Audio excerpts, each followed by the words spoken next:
I want to show you a juvenile. So grandparent can get a policy on their grandchild. I just had one the other day, and I'm just going to mimic what we did for them because it was perfect. And it was just a really good example of how this can work. So we had a grandmother who wanted to own a policy on her 2-year-old granddaughter.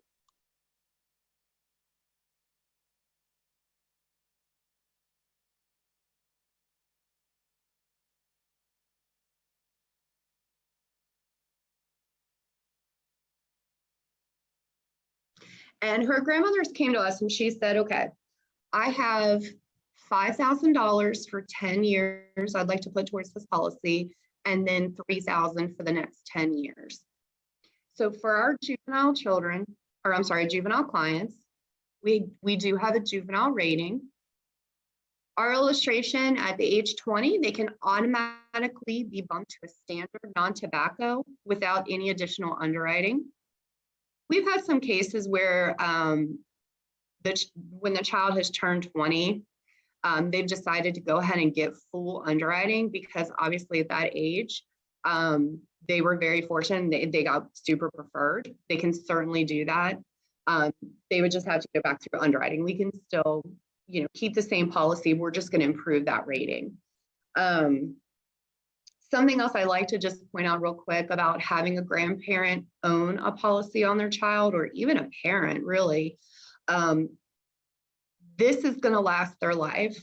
My son got diagnosed with epilepsy when he was 5, and we had already established a life insurance policy for him.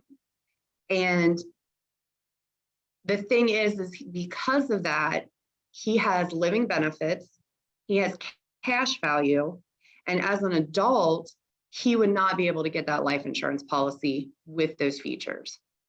So we were very fortunate in that respect. I think it's a hard conversation though, because not everybody wants to think that their child or grandchild may have an adverse health issue. But to me, because we went through it and I lived through it, I like to bring that up. It is just kind of that extra layer of coverage for the child as well. Anyway, so get off my soapbox on that one. But for juveniles, so we ran this for the client. We're going to do input all parameters. But what I did down here for face amount, I actually selected minimum. So I'm just telling the system, give me the minimum face amount. For juveniles, it always works great to show them at that increasing death benefit as well. And then I'm just going to use my little graph bar. The grandmother had told us she wanted to pay for a total of 20 years. So I'm just going to turn that off after 20. So we know our premiums are going to stop. And then I'm going to keep it at annual because she told me she wanted to do 5,000. Click the little bar graph. We're going to do that for 10 years. And then we're going to add that $3,000 for 10 years.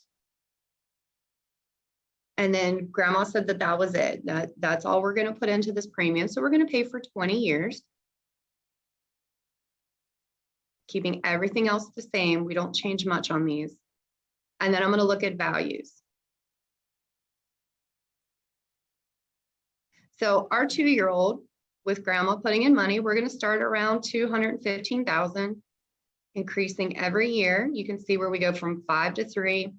And then to just look at it when we hit that college age, you can see the cash value built up. We've got around 100,000 just over for those college years.